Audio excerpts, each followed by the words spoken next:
everyone, I have a little running to do today, so I am going to make my crock pot turkey tenderloins. Simple, easy, and delicious.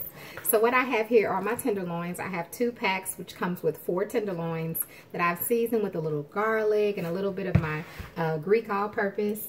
I have chopped up some onions here, and green onion and white onion, as well as I have my red sweet bell pepper.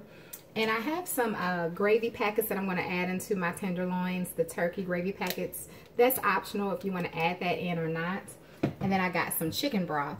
So I'm going to go ahead, the first thing I'm going to do is I'm going to sear my tenderloins in a skillet.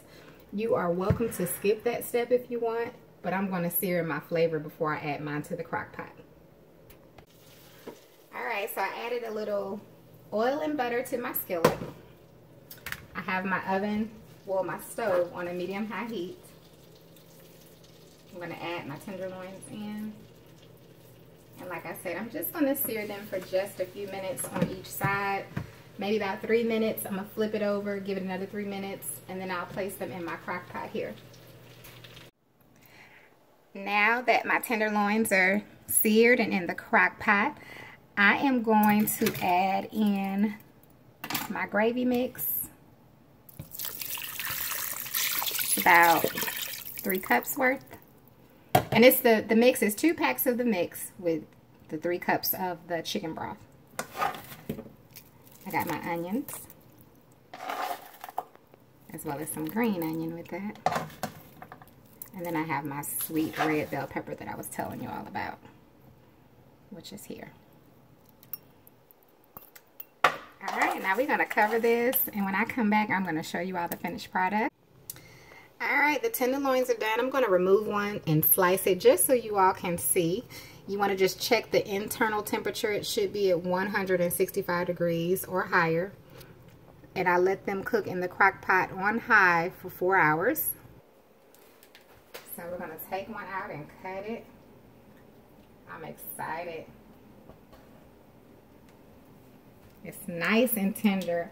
I would not recommend really letting it cook longer than the 4 hours in the crock pot because you see how tender it is. You don't want your meat to get tough. It's falling apart, as you can see. I mean, they're tenderloins, so if you let it keep cooking, you know how your meat can get tough, and you don't want it to get tough.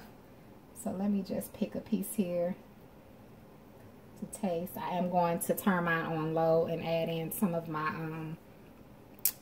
what do you call it, you all? I'm going to thicken up my gravy some. Woo!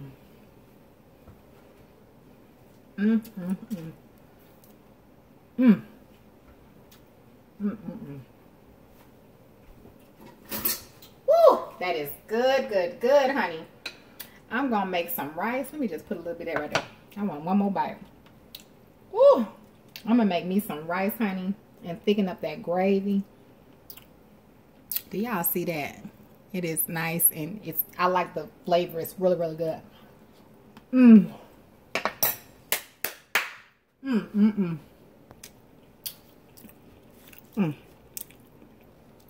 It's delicious. So these are the packets I use. You can use whichever turkey, even if you want to use it, you can use your own. You could do cornstarch flour, put your seasonings in there. You don't have to use these, but these have good flavor. I use the pork, I use turkey, I use the chicken.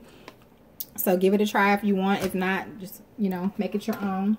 So I'm going to put this back in the pot. I want to thank you all so much for watching. This is just one of the ways. Of course, you can make the tenderloin. Of course, you can put them in the oven, and you do it all kind of ways. And I'll show you another way to make them when I make them again, because there is another way I want to show you all. So I want to thank you all so much for watching. And you have a wonderful, wonderful, blessed day.